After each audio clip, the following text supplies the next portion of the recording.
Bueno, un gusto saludarlos de nuevo. Esta va a ser la segunda parte de la clase de enfermedad cerebrovascular. En en esta segunda parte vamos a tocar varios temas que son específicamente tres condiciones clínicas. Una que corresponde a la isquemia cerebral transitoria, otra que corresponde a los eventos cerebrovasculares hemorrágicos y otra que corresponde a la trombosis de senos durales. En general, lo mismo. Vamos a hacer un repaso muy sencillo de estas tres condiciones en vista de la limitante del tiempo.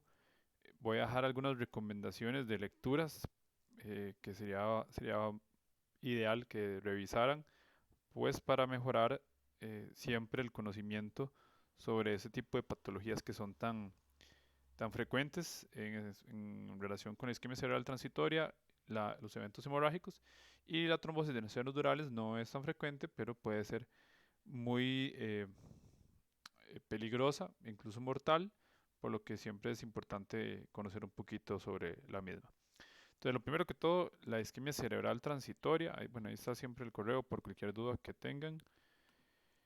Ese es el artículo de referencia y que incluso nosotros en el servicio le sugerimos a los residentes rotantes que lo revisen. Es una publicación reciente del New England en el 2020 por uno de los autores tal vez más conocidos con relación a la enfermedad cerebrovascular, que es Amarenko. Entonces ahí está la referencia, el título para que lo busquen. Eh, es bastante corto y bastante conciso y útil. Lo que más me interesa que sepan son estos 5 puntos, perdón, sobre la isquemia cerebral transitoria. Primero que todo, hay que definirlo como un déficit neurológico que es súbito. Recuerden la palabra súbito siempre con relación a causas vasculares, que tiene una duración de menos de una hora, menos de 60 minutos. En la mayoría de las ocasiones tiene una duración de segundos a minutos. Durante mucho tiempo hubo una definición que implicaba un déficit neurológico donde el paciente recuperaba antes de las 24 horas ese déficit neurológico. Sin embargo, con estudios posteriores se logró documentar que pacientes que tenían un déficit que duraba más de 60 minutos tenían mucho mayor riesgo de desarrollar una lesión en imagen. Esto ya pues se sale de un paciente que tiene algo transitorio, sino que se convierte ya en un paciente que desarrolló un evento cerebrovascular isquémico. Entonces, el tiempo es un componente importantísimo.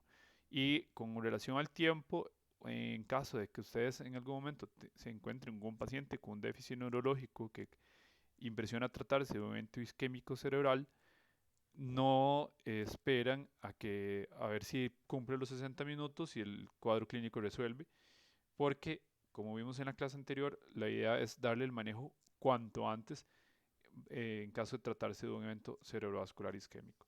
Entonces, en esencia, un paciente que llega con déficit neurológico no esperamos a 60 minutos a que el cuadro clínico resuelva y se maneja en ese caso como un evento cerebrovascular isquémico agudo. Si el paciente, en lugar de que ese sea el escenario, consulta ya con una resolución completa de los síntomas y el cuadro clínico duró menos de una hora, ok, se puede manejar y se puede considerar como una isquemia cerebral transitoria. En caso de que se sospeche la isquemia cerebral transitoria, esto debe ser manejado y evaluado de forma urgente en un servicio de emergencias, idealmente por un especialista en neurología, para considerar la parte del déficit neurológico y la imagen. Ven que en el tercer punto se menciona que el estudio de preferencia es un estudio de difusión. Este es un tipo de secuencia que se hace en un paciente, pero que es llevado a cabo con un resonador magnético.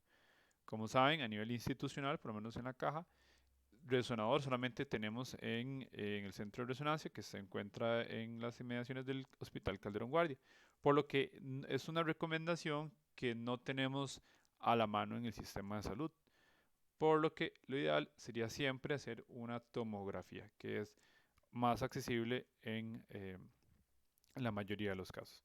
Porque hay que evidenciar primero si hay una lesión que correlacione con la clínica del paciente y también valorar la posibilidad de que estemos ante la presencia de una enfermedad cerebrovascular que ya ha tenido algún otro tipo, alguna otra lesión previamente y que pueda haber sido silente. Y esto eventualmente para definir cuál va a ser el manejo ideal del paciente. Entonces, dentro de la valoración que hay que hacer, va a haber que descartar otras posibles etiologías o un diagnóstico diferencial de un paciente que acude con un déficit neurológico. Y para esto aplica lo mismo que se vio en los diagnósticos diferenciales de enfermedad cerebrovascular isquémica. Si es posible, después del inicio del desarrollo de los síntomas, lo ideal es que estos pacientes reciban antiagregación plaquetaria. La mayoría de los estudios aleatorizados, controlados, eh, el tratamiento con la antiagregación plaquetaria implica dosis de carga, como ven ahí, un paciente que se les da aspirina a 300 miligramos seguido por de 75 a 100 miligramos diariamente y que se les agrega clopidogrel para hacer una doble antiagregación durante los primeros 21 días. Y ven que incluso también ahí lo mencionan que para el clopidogrel hacer una dosis de carga. Idealmente, en los estudios que se han hecho con esta conducta, el paciente se debe manejar con una optimización de las cifras tensionales. En general, los pacientes que se benefician de la doble antiagregación son aquellos pacientes que tienen un alto riesgo, que presentan una isquemia cerebral transitoria de alto riesgo. Y ahora entonces ustedes deben preguntarse, ok, ¿cómo definimos con un paciente que es de alto riesgo? Para lo cual se utiliza la escala del ABCD2. La escala de ABCD2 incluye varios rubros que son la edad del paciente, la presión arterial sistólica en el momento en que el paciente acude a la consulta, eh, la clínica que el paciente desarrolló, si el paciente es diabético, y también va a incluir la parte de la duración de los síntomas. Entonces, esa es una escala que ustedes pueden encontrar en sus celulares, es una escala que está a la mano en cualquier lado. No es necesario que se la aprendan como la mayoría de las escalas. Lo que es importante es que sepan que existe y que la utilicen siempre que se encuentren un paciente o que tengan la responsabilidad de manejar un paciente con una isquemia cerebral transitoria. Entonces, si un paciente tiene una ABCD2 de 4 puntos o más, es un paciente que tiene un alto riesgo de recurrir el, el evento vascular cerebral, por lo cual se beneficia de la doble antiagregación. Entonces es un paciente que se debe mantener con aspirina de por vida y en caso de iniciar la doble antiagregación con clopidogrel se utiliza por 21 días. Eso es con base en un estudio que se llama el estudio POINT, que logró evidenciar que más allá de ese tiempo el paciente tenía un aumento del riesgo de sangrado. Hay otro estudio que siempre revisamos en las rotaciones, que es el estudio CHANCE, que es un estudio que se hizo predominantemente en población asiática, principalmente población china, y se vio que ese aumento del riesgo de sangrado se daba por arriba de los 3 meses. Entonces la recomendación que se hizo con base en ese estudio es que el paciente se puede mantener doble antiagregado por hasta 3 meses. Cumplido ese tiempo, el paciente se debe mantener solamente con aspirina. Y eso es muy importante que quede claro, ¿verdad? Porque muchas veces los pacientes van a Levi's o a la clínica periférica y como algunos colegas ven que el paciente está doble antiagregado, le indican al paciente que hay que continuar de esa manera, pues de forma indefinida, y no es así. La evidencia clínica no respalda una doble antiagregación de forma indefinida. Eh, Luego, la prevención, como también revisamos en la clase anterior, es de lo más importante una vez que el paciente se presenta con algún tipo de evento cerebrovascular.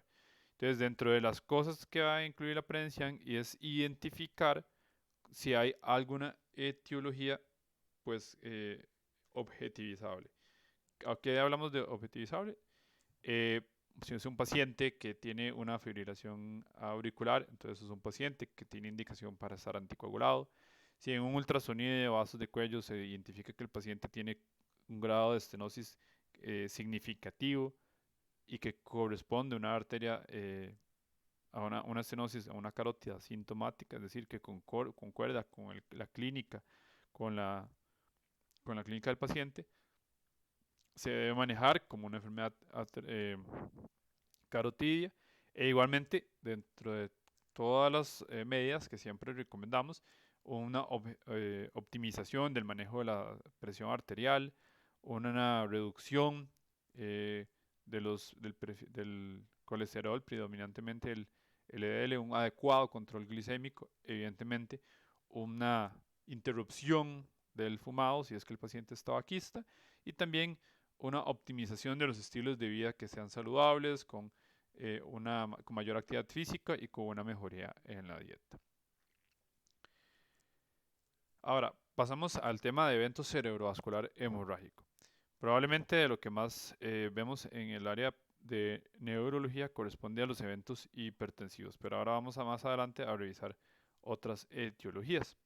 En general, por lo menos en cifras estadísticas norteamericanas, un 10% de los eventos cerebrovasculares corresponden de causa hemorrágica. Hay algunas literatura que habla de que ese valor asciende hasta 20%, entonces va a depender mucho, pero está entre el 10 y el 20% de los pacientes que se presentan como evento cerebrovascular. Con relación a la epidemiología, se ha visto que afecta o compromete predominantemente a adultos mayores, a población afrodescendiente y también a población de bajos ingresos. Como les menciono, estos datos estadísticos correlación, vamos a ver, se obtienen principalmente de población norteamericana, y parte de las hipótesis que se plantean para explicar esto es que son pacientes que tienen eh, hipertensión arterial de mayor difícil manejo y que probablemente tampoco tienen un adecuado acceso a un control médico regular. Por eso es que nosotros somos tan insistentes en que los pacientes deben tener un muy buen control médico para reducir el riesgo de este tipo de enfermedades. La mortalidad es bastante importante, anda entre el 40 y el 50%. Como a veces se dice en la rotación, prácticamente que es una moneda al aire la evolución de estos pacientes. De ahí que pues se debe hacer un esfuerzo para, uno, prevenirlo, y dos, para un adecuado manejo una vez que el paciente se presenta a el centro de salud. Evidentemente hay un aumento de riesgos y que se asocia a un aumento de frecuencia de los episodios. Pacientes que tengan hipertensión arterial mal controlado, pacientes que son tabaquistas, pacientes que utilizan drogas ilícitas que tienen efecto eh, en, o que son noxas para la microvasculatura cerebral y en general, como por ejemplo lo que es la cocaína. En general, para lo que es la enfermedad cerebrovascular hemorrágica, hace poco se publicaron estas guías del manejo. Es de, si mal no recuerdo, de una publicación de entre febrero y mayo, por la Asociación Americana del Corazón, que tiene el aval de otras múltiples sociedades de manejo clínico de los pacientes. Igual que mencioné en la clase anterior con relación a las guías de eventos cerebrovascular isquémico, acá también hay unas primeras dos páginas que tienen 10 puntos, que son los Key Clinical Points sobre el manejo de esta condición clínica, por lo cual se los recomiendo que también lo revisen. No toma ni 10 minutos echarle una leída a eso. Entonces, dentro del esquema que siempre se recomienda es, eh, evidentemente esto va hacia un sistema de salud que tal vez se aleja un poco de lo que nosotros vivimos, pero que debemos de trabajar en aras de optimizar el manejo de estos pacientes. Entonces ven que en la columna gris se habla de enfermedad de pequeño vaso. Entonces son pacientes que idealmente deberían de estudiarse en caso de que se logre documentar eh, que lo poseen, principalmente adultos mayores, pacientes hipertensos, y en un mundo ideal todos esos pacientes deberían de hacerse la resonancia magnética para lograr identificar si hay microsangrados o también hay siderosis, que es depósito de los componentes degradados de la hemoglobina a nivel superficial cortical, porque esto lo que habla es de eso, ¿verdad? Microsangrados. Entonces son pacientes que cada vez tienen un mayor riesgo de desarrollar algún evento hemorrágico. Y de ahí que el paso siguiente sería una prevención primaria de la hemorragia intracraneal. Y eso pues va de la mano posteriormente de un abordaje de prevención de todos los factores de riesgo ya conocidos. Eventualmente, si este paso pues no resultó o nunca se realizó, vamos a pasarnos a la columna o a la gráfica o algoritmo de la derecha que está en rojo, ¿verdad? Entonces ya es un paciente que desarrolló una hemorragia intracerebral. Entonces va a corresponder el manejo agudo y en emergencias. Lo más importante va a ser un abordaje en agudo, ¿verdad? Que eso ya ahorita lo vamos a revisar, con el correspondiente seguimiento o definición para la intervención médica y quirúrgica en caso de ser necesario. Y también dentro del seguimiento de un paciente de forma intrahospitalaria, pues definir muy bien cuáles son los objetivos del manejo. Si es un paciente que realmente va a ser candidato a algún manejo quirúrgico, si el paciente hay que optimizarle el tratamiento antihipertensivo, etcétera. Y también pues todo lo que es el manejo de las complicaciones, tanto de forma preventiva como el tratamiento en caso de desarrollarse. Y lo más importante, como siempre, determinar cuál fue la etiología de ese sangrado intracraneal. Eventualmente vendrá el camino de la rehabilitación y la recuperación, que es importantísimo, como hemos revisado también en otras ocasiones, y también la prevención secundaria, en caso de documentarse pues una etiología. Entonces, eso va como pasos siguientes, pues valorar si el paciente ya ha tenido algún evento de forma recurrente, una adecuada optimización del control de las cifras tensionales, identificar si los pacientes se benefician o si es mayor el riesgo de terapias antitrombóticas. Esto va muy de la mano de la etiología del evento y también modificación en los estilos de vida. Entonces, se presenta un paciente con un déficit neurológico agudo, súbito. Entonces, vamos a tener que abordar al paciente de la siguiente manera, porque hay que identificar si ese déficit súbito es una causa hemorrágica o es una causa eh, isquémica. Evidentemente eso lo vamos a lograr realizar con un estudio de imagen, pero como siempre, digamos, al paciente lo primero que hay que hacerle es la historia clínica, ¿verdad? O al acompañante en caso de que el paciente no pueda hacerlo. Entonces siempre lo más importante, vean que es el inicio de los síntomas o el momento en que el paciente fue visto en su condición normal, basal, por última vez. Y eso va de la mano porque no sabemos si el paciente se presenta con un evento hemorrágico o isquémico, ¿verdad? Y como vimos en la clase anterior, esto es trascendental para definir si es un manejo agudo para eventual trombolisis en caso de ser algo isquémico o no. Luego vamos a identificar síntomas. Los síntomas nos van a orientar mucho hacia una posible etiología. Entonces, típicamente preguntar por dolores de cabeza, porque un dolor de cabeza en trueno, ¿verdad? Que es lo que se conoce en inglés como thunderclap, hay que pensar en sangrados de hemorragia subaracnoidea causados por algún aneurisma, un síndrome de vasoconstricción cerebral reversible, que es RCVS por sus siglas en inglés, y también en algunos casos trombosis de senos durales, que eso es CVST, que esos fueron igualmente por las siglas en inglés.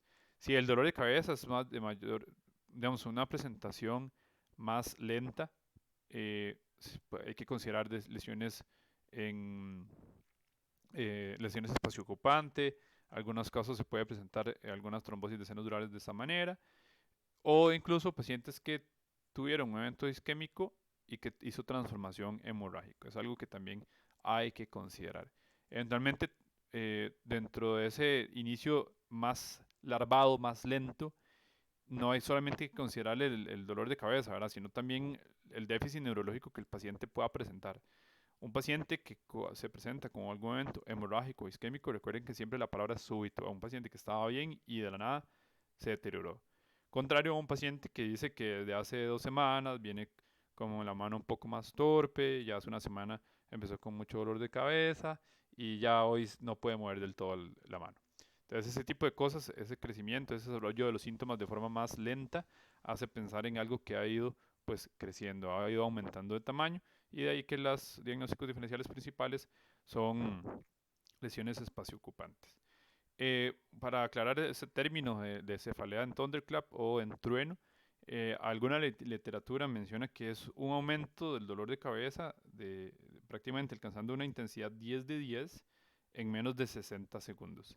Esa va a ser como la historia típica, que el paciente está bien, sin ninguna molestia, tranquilo, y de repente el peor dolor de cabeza de su vida. Esa es como una de las frases que siempre se ha citado para pensar en algún tipo de sangrado subaracnoideo y probablemente alguna etiología aneurismática. Eventualmente hay que considerar los déficits focales neurológicos, si el paciente se presentó con alguna crisis epiléptica e incluso si hay historia o el paciente se presenta con deterioro o disminución del estado de conciencia. Hay que valorar dentro de los antecedentes por factores de riesgo vascular. Paciente que ya ha tenido eventos cerebrovasculares isquémicos previos o hemorragias intracraneales previas. El paciente es hipertenso, evidentemente siendo este uno de los principales factores de riesgo para desarrollar un evento hemorrágico. Si el paciente es dislipidémico, diabético, síndromes metabólicos, todo ese tipo de cosas siempre recuerden que son factores de riesgo para el desarrollo de esta condición clínica.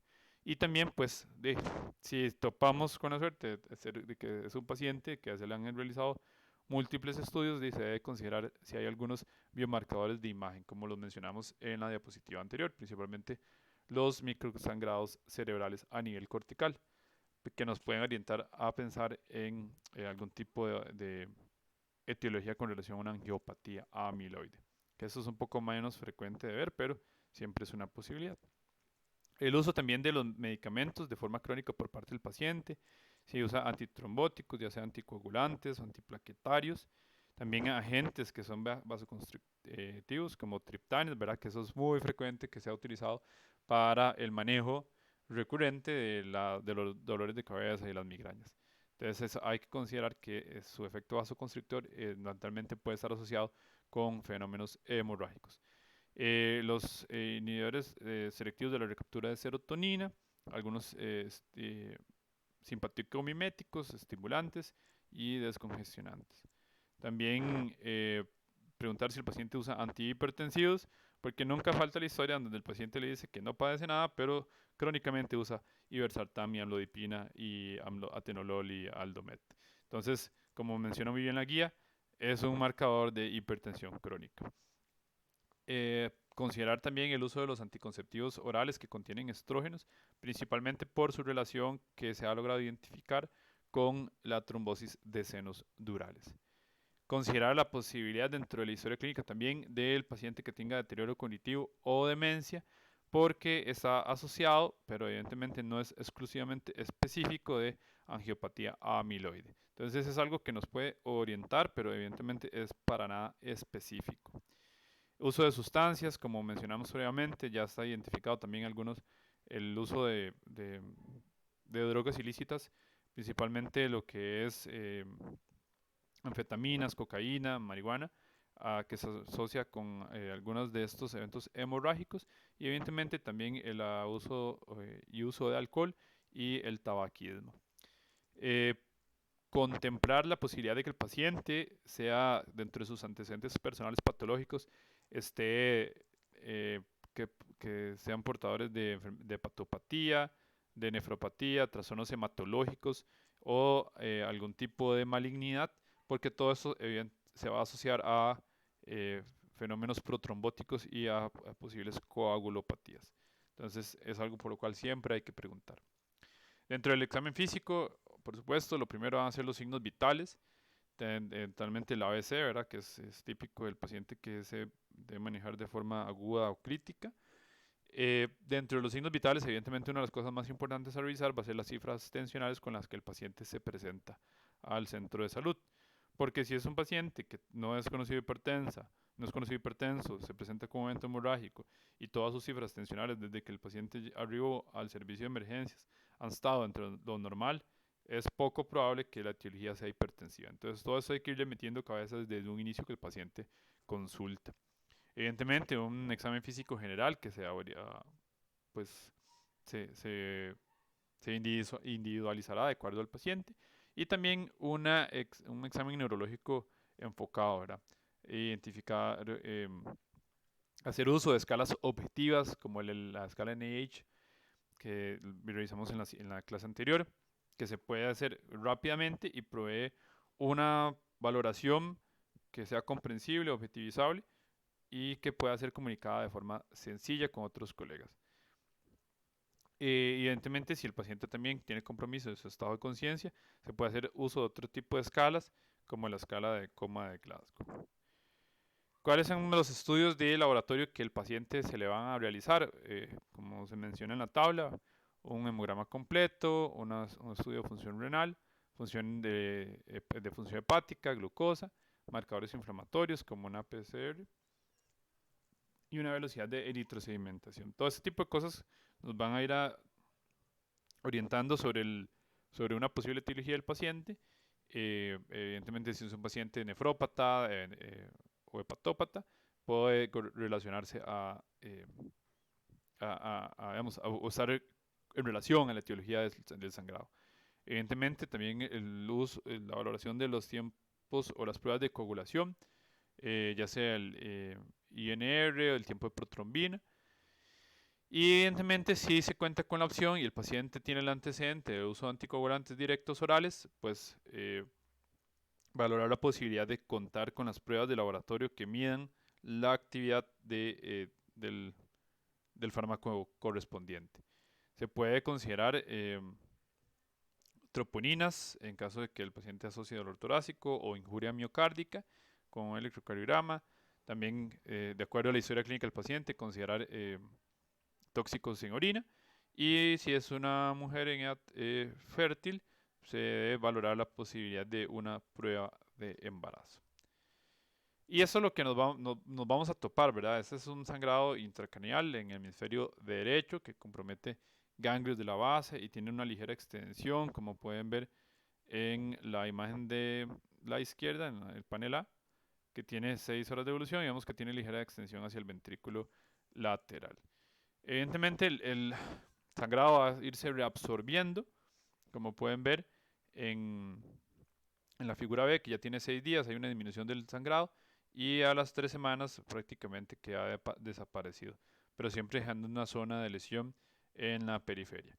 Entonces, el estudio ideal en un paciente que se presenta en un déficit neurológico agudo súbito, evidentemente va a ser el, eh, la tomografía axial computarizada. Hay que considerar la diferencia, ¿verdad?, entre lo que vemos de sustancia gris, sustancia blanca con el sangrado. Vemos que es bastante hiper denso, por lo cual es una herramienta muy útil para lograr identificar el sangrado. Con relación al manejo, pues es bastante amplio. En aras del tiempo solo voy a mencionar algunas de las cosas tal vez que tienen mucho mayor relevancia. Principalmente está lo que es la disminución de las cifras tensionales. Eso es de las cosas que más se han relacionado con un control y una disminución del riesgo de extensión del sangrado. Vean que el grado de recomendación es 2A. Eso es importante que se vayan familiarizando con lo que son las guías de manejo que utilizan niveles de recomendación y niveles de evidencia.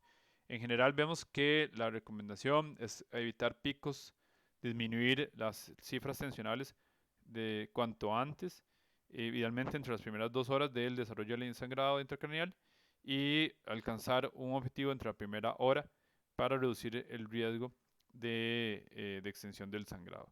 Y eventualmente eso se va a traducir en una mejora de la evolución y del resultado clínico del paciente. En general, la meta de control de presión arterial sistólica, tal vez de los estudios que se tienen más serios, que son como el INTERACT 2 y el INTERACT 1, hablan de objetivos de presiones arteriales sistólicas entre 140 y 150 milímetros de mercurio. Evidentemente se ha visto que hay un efecto deleterio del paciente si la presión se baja muchísimo. Entonces por debajo de 120, 130 parece ser un efecto J en el resultado clínico del paciente y si se baja estos últimos valores se ve asociado a un peor pronóstico funcional. El manejo de del paciente con un evento hemorrágico, evidentemente es mucho más complicado que solamente valorar la presión arterial, pero es una de las cosas que van a repercutir más en el resultado clínico, por lo cual es como lo único que les pongo en la diapositiva.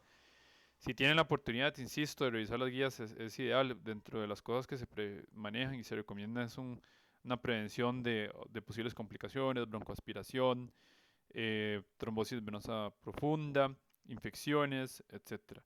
Entonces, eso es otra de las cosas que pues hay que estar al tanto de este tipo de pacientes.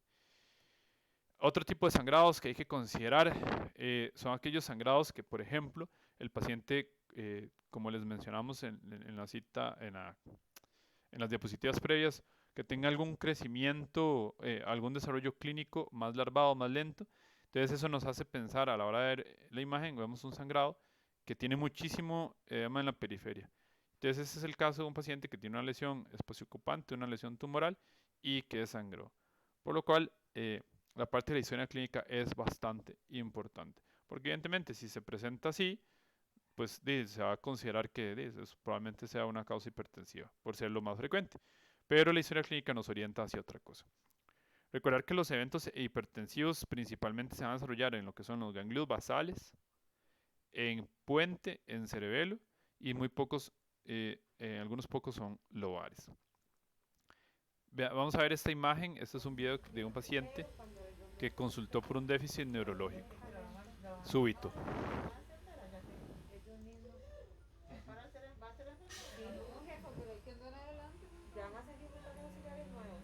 Entonces, en el caso de este paciente, vemos que lo llamativo es la ubicación del sangrado. Es muy frontal, muy lobar, compromiso de la región cortical. La historia ciertamente fue súbita, pero entre las cosas que describe el paciente fue un dolor de cabeza súbito y posteriormente de forma inmediata con el déficit neurológico. En esencia, este paciente terminó siendo una malformación arteriovenosa, por lo cual, insisto, hay que siempre considerar otras posibles etiologías.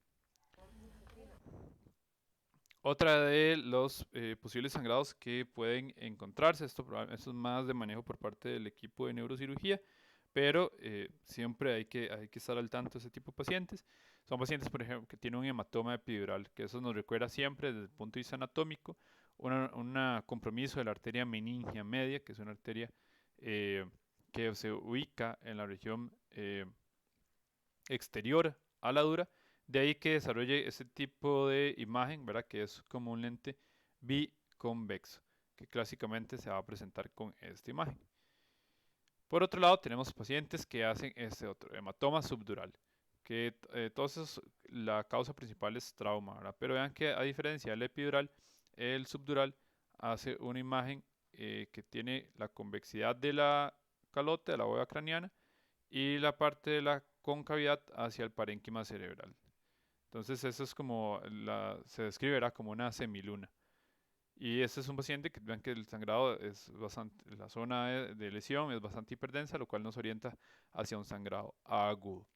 Eventualmente los pacientes también pueden desarrollar hematomas subdurales crónicos.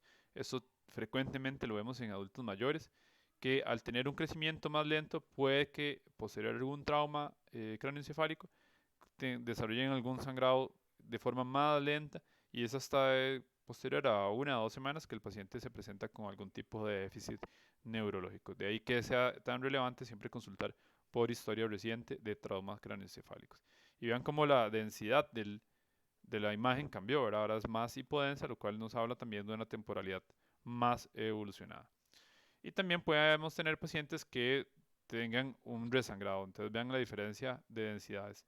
En la parte más anterior, como es más hipodenso, mientras que en la parte posterior se ve más hiperdenso. Entonces eso es un hematoma subdural que resangró. Otra de las posibles etiologías, como mencionamos previamente, paciente, la historia clínica que se presenta típicamente con una hemorragia, con un dolor de cabeza en trueno, en un thunderclap, como describiendo el peor dolor de cabeza de su vida, y eso definitivamente lo que nos debe hacer pensar es una hemorragia subaracnoidea, pero que en este caso vean que es, bueno, esta es un caso pues horroroso, ¿verdad? No es un estudio con medio de contrastes, toda esa hiperdensidad que se ve en las zonas perimesencefálicas, en las cisternas prepondinas, cisterna silviana, todo eso es sangre, ¿verdad? No es un estudio que tenga medio de contraste. Y vean que se hace una extensión hacia múltiples zonas, ¿verdad? Entonces, este tipo de cosas se trata de una hemorragia subaracnoidea y eso puede ser prácticamente que mortal. Y el problema de los sangrados en general, siendo un caso de la hemorragia subaracnoidea, es que haya compromiso del cuarto ventrículo, porque esto puede generar una obstrucción del flujo normal del líquido cefalorraquídeo. Entonces, de llevar a una hidrocefalia obstructiva.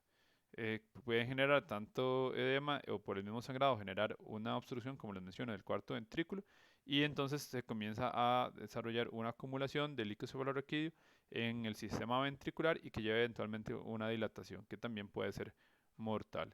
Evidentemente eso es algo que debe ser valorado cuanto antes por neurocirugía. En la mayoría de los pacientes que se presenten con una hemorragia subaracnoidea es a raíz de alguna lesión aneurismática. Entonces en esta imagen vemos cómo se señala a una dilatación arterial que corresponde a un aneurisma en la circulación anterior. Para esto, pues siempre es importante realizar un estudio contrastado, específicamente un angiotac.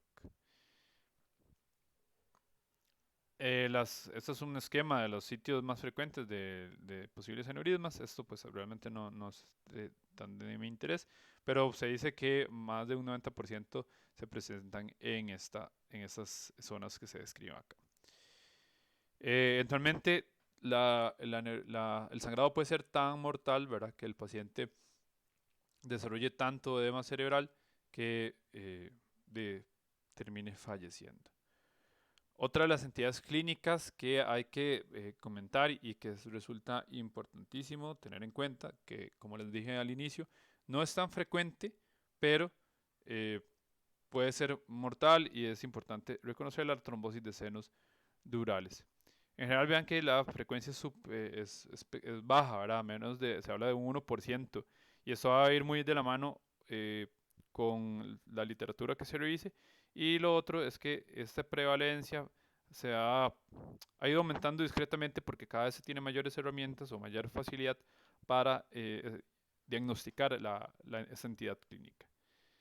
Dentro de los factores de riesgo y causas potenciales que se asocian a trombosis de senos durales hay múltiples causas, ¿verdad? Desde condiciones genéticas protrombóticas que en la mayoría de las veces, un paciente que no tenga otra causa pues obvia o evidente, se les hace estos estudios para identificar si tienen alguno de esos factores de riesgo. También se pueden considerar estados protrombóticos adquiridos como síndrome nefrótico, síndrome antifosfolípido, homocisteinemia, embarazo y puerperio.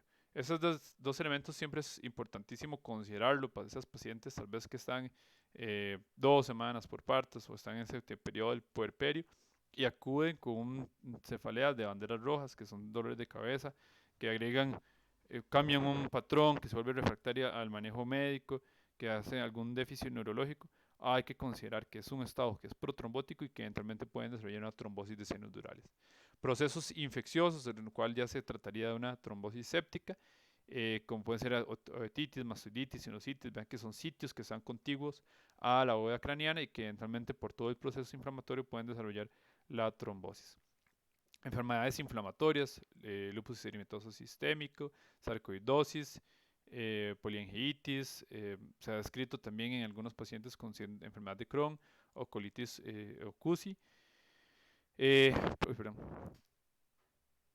Condiciones hematológicas, pacientes que tienen leucemias, anemias, hemoglobinuria paroxística nocturna, que como mencionamos previamente, también en la historia clínica es relevante tener identificado todo este tipo de cosas y que incluso en algunos escenarios, una vez que el paciente consulta por un déficit neurológico en donde se logra identificar ya sea una trombosis de senos durales o un evento hemorrágico, se identifica alguna de estas cosas como hallazgo pues relacionado y se da el diagnóstico de algunas de estas otras entidades. El uso de algunos fármacos o drogas, principalmente el uso de anticonceptivos orales que contengan estrógenos, que se asocia a las trombosis de senos durales, terapia de reemplazo hormonal, uso de esteroides o drogas citotóxicas. Recordar siempre la parte anatómica, que tenemos un sistema profundo y un sistema superficial, siendo de la parte superficial lo que son las venas corticales y también los senos durales, siendo el seno sagital superior. Recordar que llega hacia los senos transversos y que esos drenan hacia los senos sigmoideos y estos eventualmente, una vez que salen de la bóveda craneana, se continúan con las venas yugulares internas. También considerar el seno sagital inferior, que drena hacia el seno recto, después de unirse con la vena basal de Rosenthal, y que también este va a drenar hacia el seno senos transversos. Bueno, imágenes siempre desde el punto de vista anatómico, que lo mismo, siempre donde estará la lesión, y que nos va a permitir al conocer bien la anatomía, nos va a permitir bien identificar a dónde vamos a ir a buscar la lesión, tanto desde el punto de vista clínico como imageniológico. La imagen igual del seno sagital inferior, con la vena gran vena de Galeno, por acá la vena basal de Rosenthal, y que eventualmente se unen formando el seno recto. Hay que considerar siempre que dentro de las cosas importantes son las venas corticales, que van a drenar hacia el seno sagital superior, algunas hacia los senos transversos y en algunas ocasiones también hacia la vena superficial de Silvio. Y también lo que son las lagunas venosas, ¿verdad?, que son compuestos de confluencia de estructuras venosas y que eventualmente drenan hacia el seno sagital superior. Que esa es una representación, ¿verdad?, con modelos de cerebros a los cuales se le inyectó resina para tener una mejor imagen de las estructuras. Una de las que es más importante, o tal vez que da un cuadro clínico muy siempre característico y clásico, que es el seno cavernoso, que de lo más importante son las estructuras nerviosas que guardan relación con el mismo, principalmente lo que es V1, el sexto par, ¿verdad? Y también lo que es el tercer par y el cuarto. Las estructuras venosas externas a la bóveda craneana, principalmente lo que son las venas yugulares internas, típicamente pacientes que podemos identificar. Vamos a ver, no es inusual que se identifique que un paciente tiene una trombosis de senos durales, porque dentro de los estudios que le hacen está un estudio de ultrasonido de vasos de cuello y se logra identificar una trombosis de la yugular interna. Entonces se considera la opción de que haya una extensión del fenómeno trombótico hasta la región intracraneal y de ahí que se identifique posteriormente una trombosis de senos durales. Signos frecuentes desde el punto de vista imagenológico está el delta vacío. Vemos en la figura de la A, que es un estudio sin contraste, es lo que se conoce como el delta lleno. Entonces, esta hiperdensidad que se ve acá en el seno sagital superior y un corte transversal corresponde al trombo. Y que si eventualmente hacemos un estudio contrastado, vemos cómo el contraste se ubica primordialmente en la periferia y hay una zona en el interior del seno que es más hipodensa que el medio contraste. Este corresponde al trombo. Y de ahí que el término que se utiliza para este tipo de signos sea el delta vacío. Hay que considerar también que esa obstrucción del drenaje venoso normal va a llevar a un fenómeno, pues, digamos que retrógrado de congestión venosa. Esto va a impedir el drenaje normal de las venas corticales y eso se puede traducir con una extravasación de la sangre hacia la región cortical y de ahí que tengamos infartos venosos. Pero vean que típicamente o característicamente se ubican más hacia la región cortical, hacia la región de la convexidad. Por lo que en caso de que encontremos algún sangrado de este tipo, hay que considerar la posibilidad de que estemos ante una trombosis de senos durales.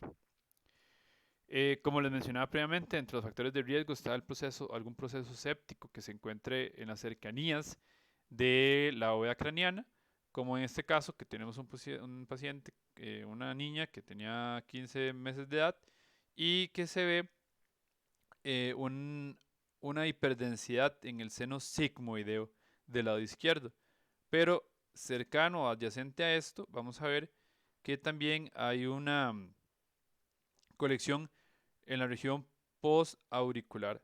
Entonces, eso es un absceso y todo el fenómeno inflamatorio que se da en esta región se convierte en el factor de riesgo para la actividad protrombótica y el desarrollo posterior de la trombosis del seno dural adyacente.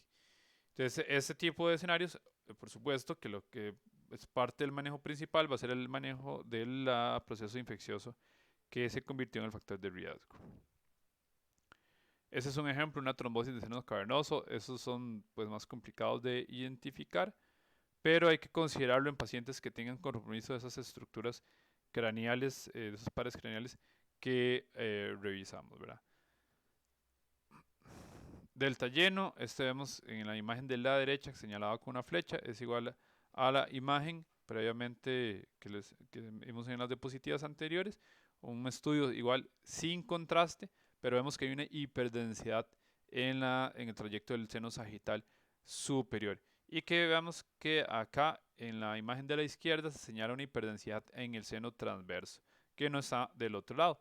Eso correlaciona con un proceso trombótico.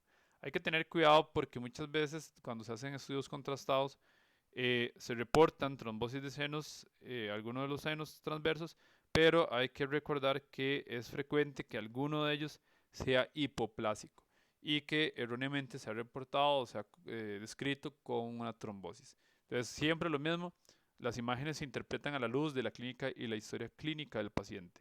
No se deben de interpretar por sí solas. Ese es igual otro ejemplo de un delta vacío, un paciente que se ve una hipodensidad en comparación con el medio de contraste que se ubica en el seno sagital superior y esa es la imagen que da el trombo. Ahora, con relación al manejo, pues lo primero, como todo, un paciente que se acude con una emergencia neurológica es la estabilización, ¿verdad? Siempre el ABC, la prevención de complicaciones, definir la etiología del cuadro clínico, que todo esto va a hacerse a la luz de la historia del clínica del paciente, el examen físico y los hallazgos de la imagen. Y pues una de las intervenciones que siempre va a ser pues pilar en el manejo de estos pacientes va a ser el inicio de la anticoagulación. Eh, Aunque sean pacientes que tengan sangrados, si la causa es una trombosis de senos durales, el manejo, uno de los componentes principales desde el punto de vista farmacológico del manejo es la anticoagulación. Porque la anticoagulación lo que va a permitir va a ser reducir el riesgo de una extensión de la trombosis. Y recordemos que el sangrado se dio a raíz de la congestión venosa. Entonces hay que resolver la parte de la congestión venosa y parte de la anticoagulación es parte de eso. Los estudios que se han hecho para definir esta terapia pues no son tampoco muy amplios a raíz de que, como hemos mencionado previamente, no es una entidad clínica súper frecuente y de ahí que siempre las poblaciones de los ensayos clínicos son pocos.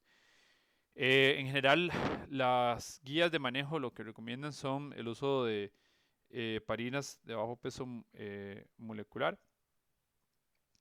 Hablamos principalmente como en el caso de la enoxaparina, a dosis de anticoagulación. Y eventualmente lo que va a definirse va a ser la valoración de la terapia a largo plazo.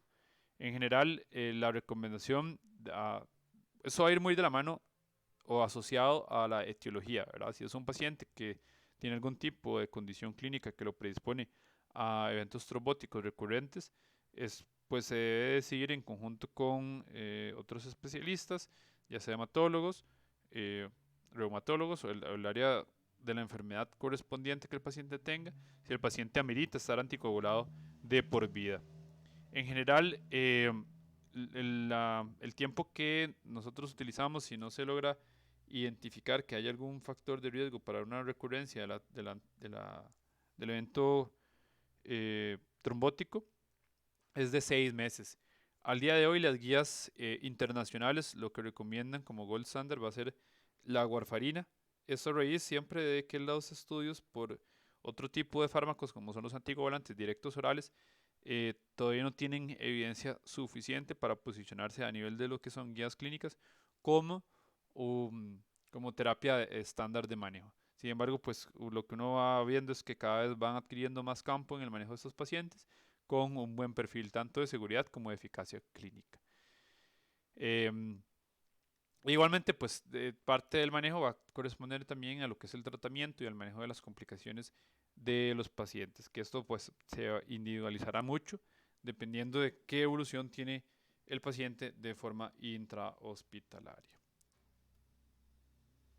Esa es la clase. Vemos que realizamos un montón de cosas en poco tiempo, pues es el tiempo que corresponde para la clase, pero cualquier duda siempre con todo gusto.